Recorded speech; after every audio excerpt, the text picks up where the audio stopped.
Assalamualaikum warahmatullahi wabarakatuh. Selamat datang di channel As by Story. Jangan lupa like, komen dan subscribe serta aktifkan lonceng notifikasi agar tidak ketinggalan cerita menarik lainnya. Sekarang mari kita mulai ceritanya. Sudah lama sekali Arumi tidak mengunjungi tempat wisata. Terhitung sejak menikah dengan Adinata, Arumi cenderung berada di rumah entah untuk melayani sang suami atau hanya untuk membuat Adinata percaya kalau dirinya tidak memiliki rencana apapun dengan mendiang sang ayah. Netra yang sudah cukup lama tidak melihat pemandangan hamparan rumput hijau pun begitu asik mengedarkan pandangan. Sudut bibirnya naik, mengulas senyum hanya karena melihat anak-anak yang tengah asik bermain kejar-kejaran. Mengingatkan masa lalu saat semuanya masih dalam keadaan baik-baik saja. Langkah Arumi mengekori Adinata yang tengah memperhatikan sebuah bangunan baru di tengah tempat wisata. Taman kecil yang dipergunakan sebagai wahana main anak-anak pun menarik perhatian Arumi. Salah satu ayunan yang menganggur ingin sekali segera wanita itu duduki. Adinata menoleh, memperhatikan Arumi yang masih terpaku menatap ayunan. Semasa kecil dulu Adinata selalu bertugas untuk mengayunkan Arumi dan mendiang Niluh. Dia yang laki-laki sendirian, sekaligus yang tertua di antara mereka pun terbiasa untuk mengalah. Adinata begitu lembut dan penuh perhatian, hanya saja saat ini sisi yang itu tengah tenggelam di dasar hati. Saya masih mau keliling, masih mau dengar pendapat pengunjung mengenai hasil proyek yang saya selesaikan itu. Kata Adinata, masih menatap Arumi yang tidak kunjung menoleh ke arahnya. Sudah sedewasa ini nggak mungkin kamu mau naik ayunan, kan? Arumi segera menoleh dan mengangguk, tidak ingin melewatkan kesempatan. Mas Adi kan masih sibuk, saya mau ke sana dulu naik ayunan. Nanti kalau sudah selesai tinggal samperin saya, atau telepon saja nanti saya yang datangi Mas Adi. Jangan kemana-mana nanti saya susah cari kamu, tunggu di sana sampai saya kelar.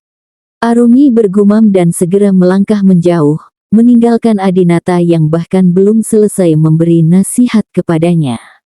Jiwa anak-anaknya seketika muncul, bagi Arumi, kedewasaan dalam hal usia hanyalah angka semata.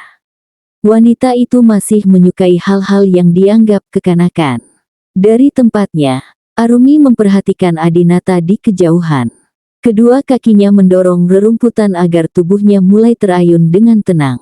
Wanita itu dapat melihat dengan jelas bagaimana Adinata dengan mudahnya menarik perhatian tanpa melakukan apapun. Hanya bermodal celana panjang berwarna hitam yang dipadukan dengan kemeja abu-abu berbahan linen, Adinata begitu mudahnya menebar pesona tanpa sebuah usaha. Jangan lupakan kacamata yang bertengger tegas di atas hidung bangirnya, kian menambah pesona yang seakan tumpah ruah seiring langkah kakinya bergerak. Arumi tersenyum, teringat saat dahulu Adinata selalu datang ke rumah sembari menggendong Niluh, di lehernya pun tergantung tas berisi mainan dan boneka sang adik. Hampir setiap hari Adinata datang menghampirinya, banyak hal dia jadikan alasan untuk berkunjung. Hidung Adinata sudah begitu tinggi sejak masih belia, semakin terlihat menarik di usia remaja. Tidak menyangka saat sudah dewasa ujung bangir pria itu justru semakin menambah kesan luar biasa. Tidak lupa dengan sepasang alisnya yang begitu legam dan tegas. Bulu matanya yang lumayan lentik pun semakin menunjang ketampanannya. Di tengah kesempurnaan fisik seorang Adinata, justru bersarang hati yang bagaikan kesetanan. Berpura-pura sibuk dengan ponsel, rupanya Adinata tengah curi-curi kesempatan. Pria itu memotret Arumi yang tengah bermain ayunan. Bahkan Adinata sampai menyimpan video Arumi. Mulutnya enggan untuk mengatakan niat hatinya yang sekarang, saat bicara pun yang keluar justru seperti sindiran dan perintah saja. Adinata memilih untuk diam-diam saja memperhatikan sang istri selagi dirinya berjalan-jalan mendengarkan pendapat pengunjung tempat wisata. Masa lalu memang sulit dilupakan, apalagi jika isinya berbagai kenangan indah bersama seseorang yang pernah menjadi pujaannya. Dirinya yang irit tawa dan kurang ramah kini terlihat mengulaskan sebuah senyum tipis, pun teringat dengan kenangan bersama Arumi yang selalu dia ikuti bagaikan ekor yang tidak bisa lepas dari badan. Adinata menoleh, senyum yang terukir kini pudar kembali. Raut wajahnya yang dingin kembali menghiasi, kesan tidak ramah itu begitu kuat, tersirat dari caranya menatap. Nggak menyangka akan ketemu kamu di sini, sedang apa? Tanya seseorang yang kini datang menghampiri Adinata. Mengalihkan pandangan karena enggan menatap sosok yang datang menghampiri, tatapan Adinata terpaku pada sesuatu yang menjadi dalihnya ketika mengajak Arumi. Temani Arumi jalan-jalan sebentar, ujarnya. Oh, Indira menoleh ke sana dan kemari, tidak juga menemukan sosok yang disebutkan namanya oleh Adinata. Mana dia? Nggak kelihatan. Tangan Indira mulai bergerak naik, mencoba meraih tangan Adinata yang tengah memamerkan gurat kehijauan ketika lengan kemejanya digulung hingga batas siku. Adinata menepis, begitu risih karena Indira benar-benar melewati batas hanya untuk mendekatinya. Pandangan mata Adinata berpencar, mencari Arumi yang sudah tidak ada lagi di tempat semula berada. Jemarinya berselancar cepat, menghubungi kontak Arumi seiring perasaan panik menggerayangi isi kepalanya. Kamu di mana? Langkah kakinya bergerak cepat, kepalanya menoleh masih mencari keberadaan sang istri. Saya di toilet wanita, nggak jauh dari tempat wahana tadi. Tunggu di sana, saya jemput. Adinata segera menutup panggilan telepon, kakinya melangkah semakin terburu-buru. Pria itu khawatir Arumi sengaja menghindar dan bersembunyi di dalam toilet begitu melihat kedatangan Indira yang tiba-tiba. Mau kemana? Langkahnya terhenti, Adinata berbalik badan untuk melihat Indira. Bukan saya yang undang kamu datang, jadi kalau sekarang saya pergi kamu nggak perlu tahu apalagi sampai mengikuti. Mendadak mau jemput, Arumi bergumam begitu panggilan terputus. Ponsel miliknya kembali dia simpan ke dalam tas. Sesuai perintah Adinata, Arumi harus menunggu sang suami datang menjemput. Kepalanya menengadah memperhatikan langit yang kian mendung, akhir-akhir ini sering sekali hujan. Pikir Arumi, mungkin Adinata memang hendak mengajaknya pulang sebelum turun hujan. Adinata sudah datang, Arumi pun berjalan mendekatinya. Tidak ada tutur kata lain yang keluar dari mulut Adinata, pria itu mendadak meraih pergelangan tangan Arumi. Mengajak sang wanita berjalan entah kemana arah tujuannya, Arumi hanya mengikuti saja. Hangat dari genggaman tangan Adinata menjalar naik, mengisi tiap-tiap sudut yang terasa dingin sehingga membuat Arumi merasa tenang. Di dalam benak sang wanita dia berharap Adinata akan terus bersikap demikian. Mas, kita mau pulang. Cari tempat meneduh dulu, sebentar lagi turun hujan. Di mobil nggak ada pakaian ganti karena kemarin saya keluarkan semua sebelum cuci mobil. Arumi tetap patuh, tungkai kakinya berlarian kecil mengikuti langkah Adinata yang juga mulai berlarian.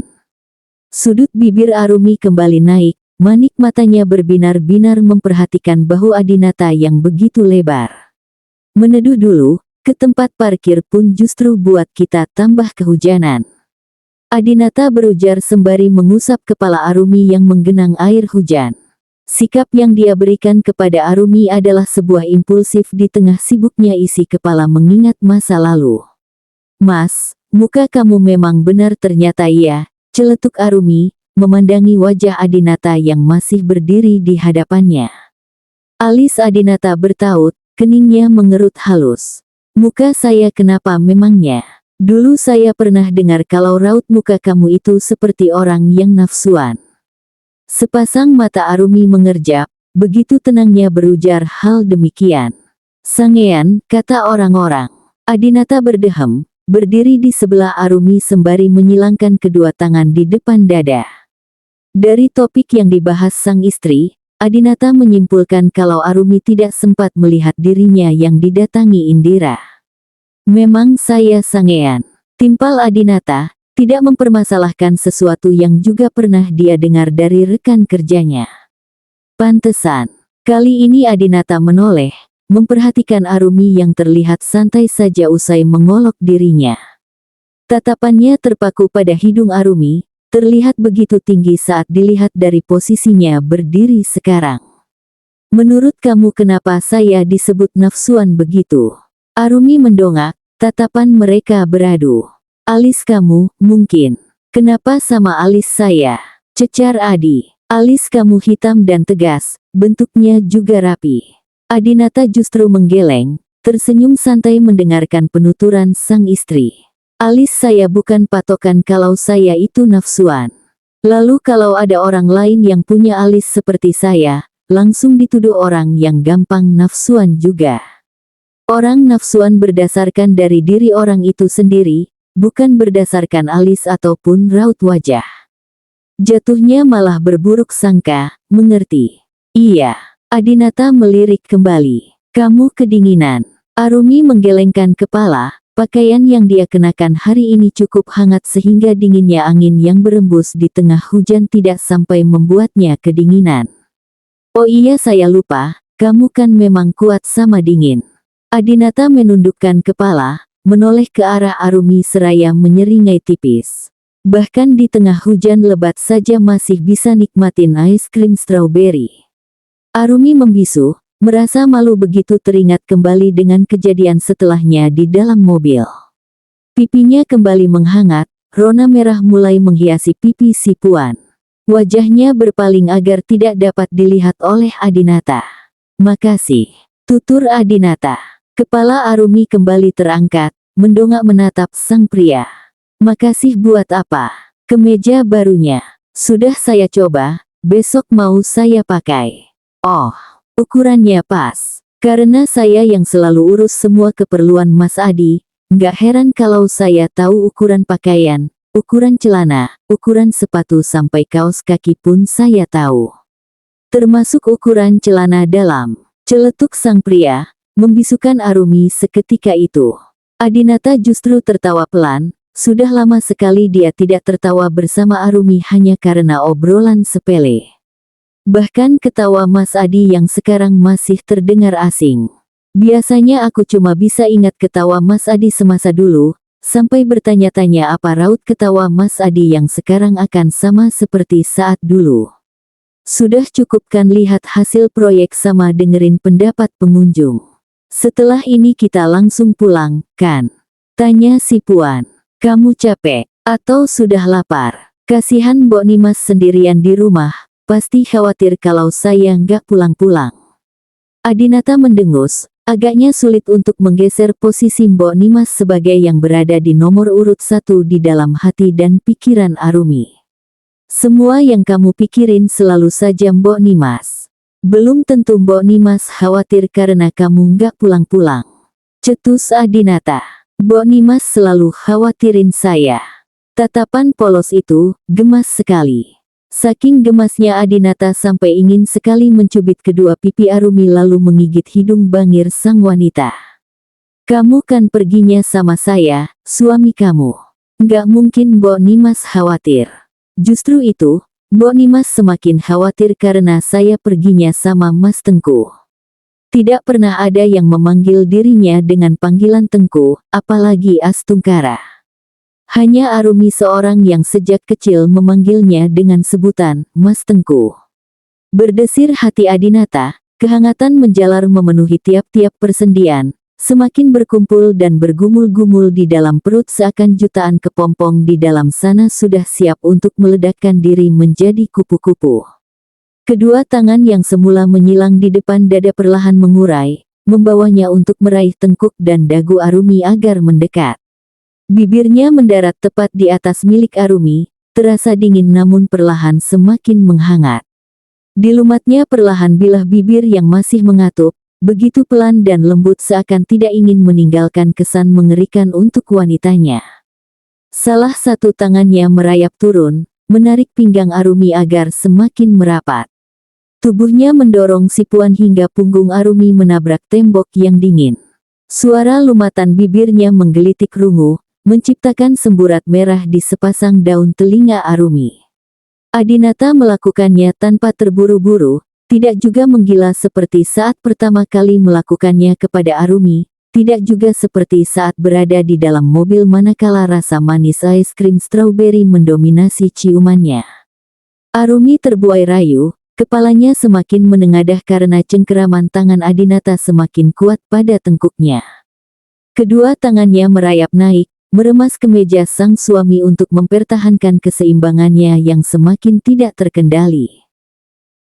"Mbok, memangnya kalau Arumi sedang keluar sama saya, Mbok Nimas khawatir." "Khawatir karena apa? Ada alasan yang masuk di akal. Karena kan, Arumi perginya sama saya, bukan sama pria asing." Mula-mula Adinata mengingat ucapan Arumi, namun lama-kelamaan hal tersebut terus saja berputar di dalam kepala, begitu mengganjal hati karena merasa Arumi jelas akan aman jika pergi dengannya. Adinata merasa harus tahu semuanya, agar pikirannya tidak berputar-putar mengingat ucapan sang istri. Yang ditodong pertanyaan pun kian gelisah, tanpa sadar meremas jari jemari. Kendati Adinata bertanya dalam mode santai, yang terdengar di rumah Mbok Nimas tentu saja sebuah tuntutan agar wanita itu menjawab sesuai kemauan hati sang majikan. "Mbok, saya tanya baik-baik kenapa susah sekali jawabnya." "Anu, Mas Adi, Non Rumi kan sering dimarahi Mas Adi, jadi saya sering khawatir kalau Non pergi berdua sama Mas Adi. Khawatir bertengkar di luar lalu Non ditinggal, kasihan." Adinata menghela napas, pelipisnya dia pijat karena terasa berdenyut-denyut. Karakter antagonis rupanya sudah begitu melekat pada dirinya, dan hal itulah yang ada di pikiran Mbok Nimas dan Arumi. "Mulai sekarang nggak perlu khawatirin Arumi lagi, mulai sekarang saya nggak akan marah-marah sama dia. Sebagai gantinya tolong Mbok Nimas bantu saya supaya Arumi punya waktu lebih banyak sama saya, nggak melulu yang diingat Mbok Nimas. Seakan-akan saya ini orang ketiga di antara kalian." Mbok Nimas mengangguk, langkahnya mundur seiring Adinata mengizinkan dirinya untuk kembali beristirahat. "Mungkin Mas Adi sengaja mau dekati Non supaya bisa pisah dengan baik-baik." Mbok Nimas bermonolog sendiri sepanjang kakinya melangkah menuju kamar yang ditempati. Malam sudah semakin larut, Adinata pun harus segera beristirahat setelah lelah seharian berkeliling mengajak Arumi mengunjungi tempat wisata. Jemarinya mengetuk meja, kepalanya sibuk memikirkan sesuatu untuk dia jadikan alasan agar malam ini dapat tidur satu ranjang dengan sang istri. Mondar-mandir seperti tengah dikejar deadline pekerjaan, Adinata masih berpikir keras sampai hampir setengah jam pria itu begitu saja di dalam ruang kerja. Suara petir yang menggelegar seakan meloloskan sesuatu yang tersendat di dalam kepala. Adinata menyeringai tipis lantas mengambil laptop dan ponselnya. Kondisi rumah sudah begitu hening, lampu-lampu pun sudah padam. Langkah Adinata berjalan menuju kamar milik Arumi. Tangannya mengetuk daun pintu beberapa kali, menunggu si empunya kamar menjawab dan membukakan pintu. "Arum." Adinata berseru pelan, kembali mengetuk pintu karena tidak kunjung mendapat jawaban. Menyerah untuk menunggu dengan sabar, Adinata membuka daun pintu tersebut lantas melongokkan kepala. Dilihatnya Arumi yang tengah mengerjapkan mata di atas kasur, kemungkinan baru terjaga dan hendak membukakan pintu. "Kenapa Mas?" Sepasang mata Arumi semakin mengerjap, kini Adinata sudah berjalan masuk begitu saja ke dalam kamar. "Mas, ini kamar saya." "Tahu, lalu kenapa kamu masuk kamar ini?" Adinata pura-pura batuk, dia menunjuk jendela yang baru saja terlihat terang akibat kilatan di luar. "Banyak geledek, barangkali kamu takut tidur sendirian." Arumi menggelengkan kepala. Pandangan matanya mengikuti siluet tubuh Adinata yang kini berjalan ke sisi ranjang yang lain. "Saya nggak takut, sudah biasa saya tidur sendirian, bahkan listrik padam waktu kamu sedang dinas di luar kota pun saya masih bisa tidur nyenyak dan mimpi indah." Adinata tidak menghiraukan ucapan Arumi. Pria itu tetap meletakkan laptop dan ponselnya di atas nakas. Bantal yang mendadak Arumi susun agar Adinata tidak memiliki ruang untuk merebahkan diri pun disingkirkan begitu saja. Senyumnya saat ini justru terlihat seperti tengah menakuti Arumi. Pria itu mendudukkan diri di atas kasur dan bersandar santai. Mas, kamu mau ngapain? Mau ngapain lagi? Tentu saja temani kamu supaya nggak takut tidur sendirian, masih banyak geledek. Sekalian saya terusin pekerjaan di sini. Enggak. Arumi segera turun dari kasur, menolak niat Adinata yang terdengar mencurigakan. Arumi masih mencerna perubahan sikap Adinata yang hampir sebulan ini terlihat begitu tenang. Curiga kalau sebenarnya Adinata tengah menyusun rencana untuk membalas dendam. Dan sore tadi, Arumi masih mengingat dengan jelas bagaimana Adinata menciumnya penuh kelembutan, seperti sengaja membuai si Puan agar memakan jebakan sang suami. Lebih baik langsung jujur saja. Saya nggak masalah kalau kamu langsung marah-marah dan kasih tahu kesalahan saya karena hal apa. Daripada begini, saya justru semakin curiga kamu punya rencana buat hukum saya. Adinata tertawa frustasi, merasa kesal kepada diri sendiri karena baru menyadari bahwa Arumi langsung berpikiran dirinya tengah merencanakan sesuatu untuk menghukum wanitanya. Padahal tinggal jujur saja kalau sekarang Adinata ingin menjalin hubungan seperti dulu lagi. Hubungan yang banyak tawa bahagia dan juga candaan yang menggelitik hingga tersipu malu. Namun lidahnya masih terasa keluh, akibat terlalu lama tenggelam bersama dendam dan kebencian di dalam hati. Suara petir kembali menggelegar, menggema begitu kuat hingga kaca jendela ikut bergetar.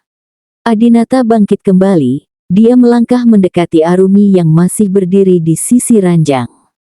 Tubuhnya yang kekar membuatnya mudah sekali untuk menggotong tubuh Arumi yang ringan. Adinata menjatuhkan tubuh Arumi agar kembali berbaring dan masuk ke dalam selimut. Pria itu tidak bertutur kata, hanya manik matanya saja yang bergerak melirik Arumi, mengunci tatapan si Puan sampai membisu. Cepat tidur, tuturnya. Tidak memberikan kesempatan kepada Arumi untuk mendebat ucapannya. Langkahnya yang jenjang kembali berjalan ke sisi lain, menyandarkan punggungnya pada tumpukan bantal lantas segera membuka laptop miliknya. Suasana berubah tenang, Arumi langsung memunggungi Adinata dan menyembunyikan tubuhnya begitu rapat di dalam selimut. Tidak apa-apa, Adinata tidak merasa jengkel karena mereka memang belum terbiasa tidur bersama. Pegal setelah memandangi layar laptop selama hampir 2 jam, Adinata menolehkan kepala, memperhatikan Arumi yang sepertinya memang sudah tertidur pulas. Pria itu meletakkan kembali laptop miliknya di atas nakas, tubuhnya beringsut mendekati Arumi. Mata yang terpejam itu dipandangi selama beberapa saat. Jemari Adinata menyibak helaian rambut yang jatuh di wajah sang istri. Surai hitam itu begitu halus dan harum, menggoda Adinata yang kini membawa helaian itu untuk dia endus aromanya. Sepasang matanya berpencar, memperhatikan suasana kamar Arumi yang begitu tenang dan rapi. Adinata beranjak turun, menyusuri deretan lemari di ruang ganti. Satu persatu pakaian yang digantung diperhatikan Adinata, laci penyimpanan pun dibuka. Adinata berdehem lantas segera menutup kembali salah satu laci yang sempat dia buka. Pikirannya jadi nyalang karena membuka laci penyimpanan pakaian dalam. Tungkai kakinya kembali berjalan, kembali membuka laci dan lemari lain untuk melihat seberapa banyak pakaian dan koleksi tas milik Arumi yang tersimpan. Tidak terlalu banyak dan modelnya pun selalu terlihat sederhana, selaras dengan sosok Arumi yang tenang dan pembawaannya begitu elegan.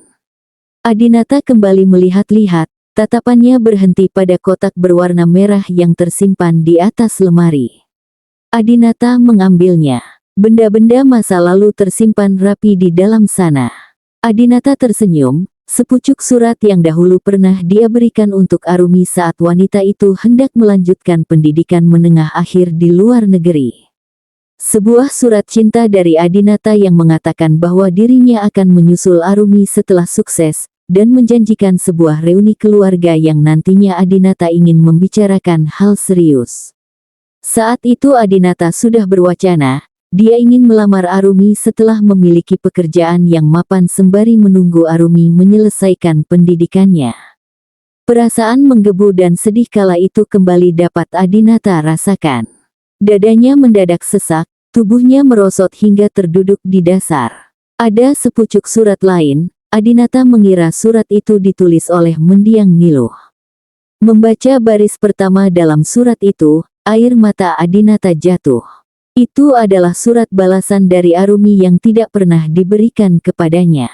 Di sana tertulis begitu jelas bagaimana perasaan Arumi yang juga memiliki teka-teki yang sama dengannya. Adinata bangkit, dia mengambil surat balasan dari Arumi untuk dia simpan sendiri. Sementara yang lainnya kembali dia letakkan ke dalam kotak dan tersimpan kembali di atas lemari. Pria itu berjalan mendekati Arumi, dia duduk tepat di sisi Arumi yang tengah pulas. Jemarinya mengelus pipi si Puan, begitu hangat dan lembut. Arumi yang hangat dan selembut itu rupanya selalu mendapat perlakuan kasar darinya. Adinata benar-benar malu. Kenapa saya jahat sekali sama kamu? Adinata bergumam lirih, memandangi Arumi yang tertidur hingga air matanya jatuh di atas pipi si Puan. Arumi mengerjapkan mata, di hadapannya terlihat sosok Adinata. Manik matanya begitu merah, air mata pun menggenang di pelupuk. Arumi mengerjap lagi, masih begitu mengantuk sehingga rasanya berat sekali untuk tetap membuka mata. Sesuatu terasa seperti mendarat di bibirnya, dia mencoba mengerjap lagi dan mendapati Adinata tengah menciumnya. Ah, ini mimpi. Arumi kembali memejamkan mata dan hanyut bersama alam bawah sadarnya. Arumi, tolong bantu pakaikan dasi saya. Arumi segera berlarian, Adinata tengah menunggunya di ujung tangga. Wanita itu bergegas meraih dasi yang sudah menggantung di leher sang suami, berjinjit Arumi berusaha agar dapat meraih dasi tersebut.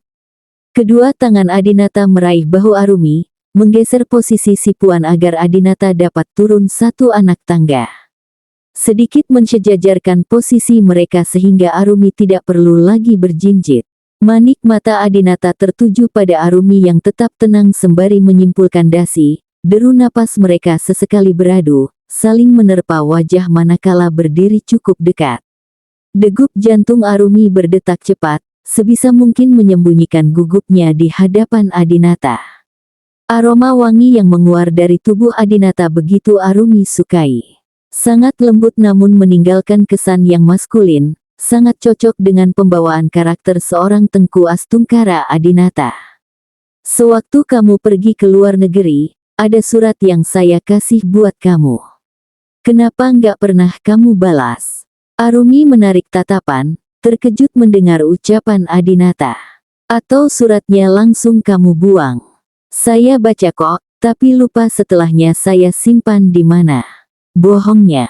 Waktu itu saya tulis di surat itu kalau saya suka sama kamu, lalu menjadikan alasan reuni keluarga supaya bisa bertemu lagi. Padahal dulu saya tulis begitu karena sudah siap-siap menentukan karir lalu setelah mapan akan langsung melamar kamu. Arumi bergeming, mulai merasa takut kalau Adinata akan kembali menyinggung perihal kejahatan sang ayah. Tubuhnya bergerak mundur, memberi batas aman setelah selesai membantu memasangkan dasi. Adinata hanya menyeringai santai, dia berjalan turun meninggalkan Arumi yang masih menegang memandangi punggungnya. Dia biarkan Arumi berbohong begitu, sengaja ingin melihat reaksi Arumi, sekaligus ingin mencari tahu apakah Arumi akan tersadar kalau surat balasan dari wanita itu sudah Adinata ambil. Bersambung.